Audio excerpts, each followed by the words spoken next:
Hello everyone, this is Shruti from All About Stocks and welcome back to my channel. So as we can clearly see that Nifty में एक hammer बना है and hammer एक bullish market का signal होता है. 18,573 का high लगा है and close almost day high पर ही आया है. आइडली निफ्टी ने बहुत बड़ा कोई मूव दिया नहीं है but yes pretty much close फिर भी डे हाई पर ही है. सो ऑल्सो निफ्टी में डबल टॉप लगा हुआ है because we can see that Thursday का हाई 18,580 है एंड फ्राइडे का हाई 18,573.70 है. So whenever it's a double top, जब भी जो हायर कैंडल होती है हम उसके ऊपर ही बाइंग करते हैं.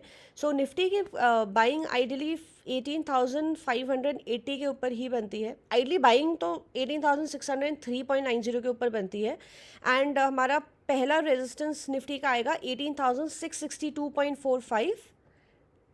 रेजिस्टेंस 2 आएगा 18,696.10 एंड R3 आएगा 18,728.60. So this entire area, so starting from this high to this particular high till Nifty's all time high, ये multiple resistance zone है. and as we can see यहाँ पे multiple I mean cluster है resistance का. हर थोड़े से like 40-50 points पर वापस एक resistance है. तो ये एक बहुत इंपॉर्टेंट जोन है एंड यहाँ से आइडली निफ्टी में कुछ भी हो सकता है कि double, because there are double tops also, but hammer भी बना है which is a bullish signal. So ideally I am personally bullish in the market. छोटा मोटा करेक्शन आ सकता है बट अभी कोई major fall I am not expecting, but still हम लेवल्स पर ही काम करेंगे. So we already given the levels and for a lower end अगर लो ब्रीच होता है 18,464.55 तो हमारा सपोर्ट 1 आएगा 18,333.15, सपोर्ट 2 आएगा 18,202.40 एंड सपोर्ट 3 आएगा 18,178.85. So there is one more thing to check here that first of all Friday की candle एक इनसाइड कैंडल बनी है. इनसाइड कैंडल इज जब प्रीवियस डे का ना हाई ब्रीच हो ना लो ब्रीच हो.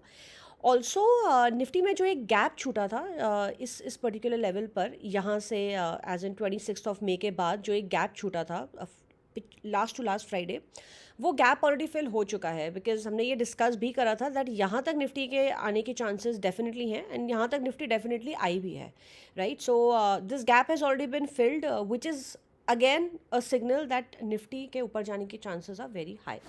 सो please note down the levels और हम इंश्योर करेंगे कि हम लेवल्स पर ही काम करें. Now moving on to Bank Nifty. I am so sorry, this investing.com this some okay. So Bank Nifty में डॉजी बना है. डॉजी का rule is very simple. High breach करे तो हम बाय करते हैं, लो ब्रीच करे तो हम सेल करते हैं. तो हाई ब्रीच करते ही हमारा पहला रेजिस्टेंस आएगा 44,179.95, 44,339.05 एंड 44,498.60 जो बैंक निफ्टी का ऑल टाइम हाई है. लो ब्रीच करते ही सपोर्ट 1 आएगा 43,706.15, 43,588.80 and then 43,390.30. Now I'd like to talk about a few stocks here. So first stock is KEI Industries. KEI Industries हमने बहुत अच्छे प्राइस पे बाय दिया था. We gave it a buy around I think it was around 1850 and इसमें हमारे multiple targets achieve हुए. हमने इसका सेकेंड टारगेट दिया था 2108. सो आइडली फ्राइडे को हमारा वो टारगेट भी KEI में ऑलरेडी अचीव हो चुका है. And this stock has actually given stellar returns. So KEI again it's on a fresh breakout. इसने all time high लगाया है अपना. And अगर हम KEI का long term chart भी देखें, so ये जब से इसका IPO आया था ये बहुत सालों तक एक रेंज में कंसोलिडेट किया है. So starting from this 2007 में इसका IPO आया था, या 2006 में, सॉरी. सो ये एक ही लेवल पर कंसोलिडेट किया एंड देन सिंस 2017 से इसमें एक हमें हाई मूव्स, अपर मूव्स देखने के लिए मिले थे. So KEI looks like a very bright future as well because इतने सालों तक ये कंसोलिडेट करा है. सो ऑफकोर्स इसके ऊपर जाने के चांसेस बहुत आए हैं. Higher the consolidation, higher the breakout. So anyway KEI को हम CMP पर बाय कर सकते हैं 2094.30. Any dip in KEI is a buy. इसका स्टॉप लॉस हमारा रहेगा 2050 जो कि फ्राइडे का लो है. टारगेट रहेगा 2122.40, 2600 and 2750. Now, another stock is Tata Motors DVR. Before I talk about this stock, I'd like to give a disclaimer. Tata Motors DVR is stock of my portfolio. ये मैंने long term के लिए accumulate करा हुआ है. So it's just a disclaimer. Now, talking about Tata Motors DVR, इसने अपना एक नया 52 वीक हाई लगाया है at 283.90. So 283.90 ब्रीच होते ही we can buy Tata Motors DVR for an immediate target of 286.40. Actually 286.90 पहला target and second target would be 294. Third target इसका आएगा 298.65 एंड जैसे ये इस पर्टिकुलर प्राइस को ब्रीच करेगा इसमें एक फ्रेश ब्रेकआउट आएगा कप एंड हैंडल पैटर्न का and then we will definitely revise the targets. Now इसका just give me a minute.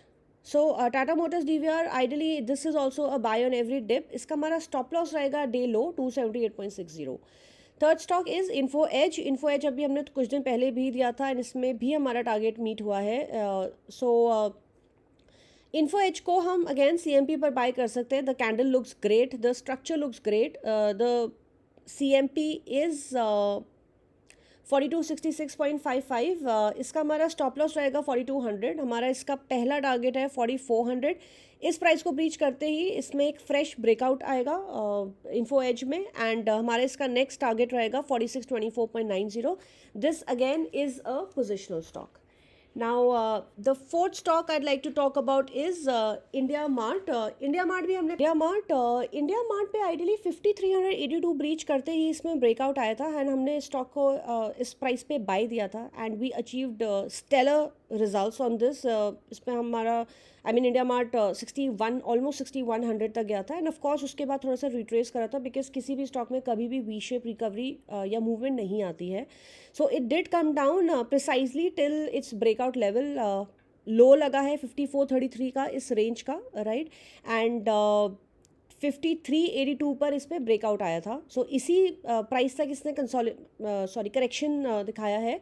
So India Mart is again a buy and India Mart पे अभी शॉर्ट टर्म पे एक W पैटर्न की फॉर्मेशन हुई है एज वी कैन सी. यहाँ से ऊपर गया फिर नीचे आया तो एक W पैटर्न की फॉर्मेशन हुई है एंड इंडिया मार्ट में हम ये भी देख सकते हैं that starting from this level 23 December 2022 से इसमें higher highs and higher lows बन रहे हैं right. So India Mart is definitely a buy at CMP 5700.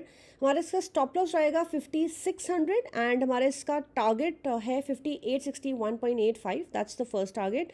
हमारा सेकेंड टारगेट है 5990 एंड हमारा थर्ड टारगेट है 6097. Once it reaches this target we will definitely revise the targets. So that is all for today. Thank you so much for watching the video and just an update that we do post shorts also. सो आप please channel को definitely subscribe करें so that आपसे कोई भी important notification miss ना हो. And before I sign off, I'd just like to say that all these stocks that I've given today, most of them actually, except KEI, except KEI and Tata Motors DVR, in stocks में FNO options भी available है. सो आप इनको FNO से भी trade कर सकते हैं. That way with lesser money हमें better number of stocks buy करने का मौका मिलता है. बट अगर आप ऑप्शन से ट्रेडिंग करते हैं सो प्लीज़ इंश्योर कि आप अपनी पोजिशंस को इंट्राडे में स्क्वायर ऑफ करें बिकॉज ऑप्शंस बाइंग में बहुत ज़्यादा प्रीमियम डीके होता है एंड ऑप्शंस बाइंग हमें सिर्फ तभी करनी चाहिए जब किसी स्टॉक में मोमेंटम हो. We do not have to buy अगर कोई स्टॉक कंसोलिडेशन पर हो. सो ऑल दी स्टॉक्स जो हमने बताए हैं इनमें मोमेंटम एक्सपेक्टेड है. सो प्लीज़ इंश्योर कि आप अपने फाइनेंशियल एडवाइजर से ज़रूर कंसल्ट करें specially before buying options in the market. So that is all for today. Thank you so much and have a great day tomorrow. Bye bye.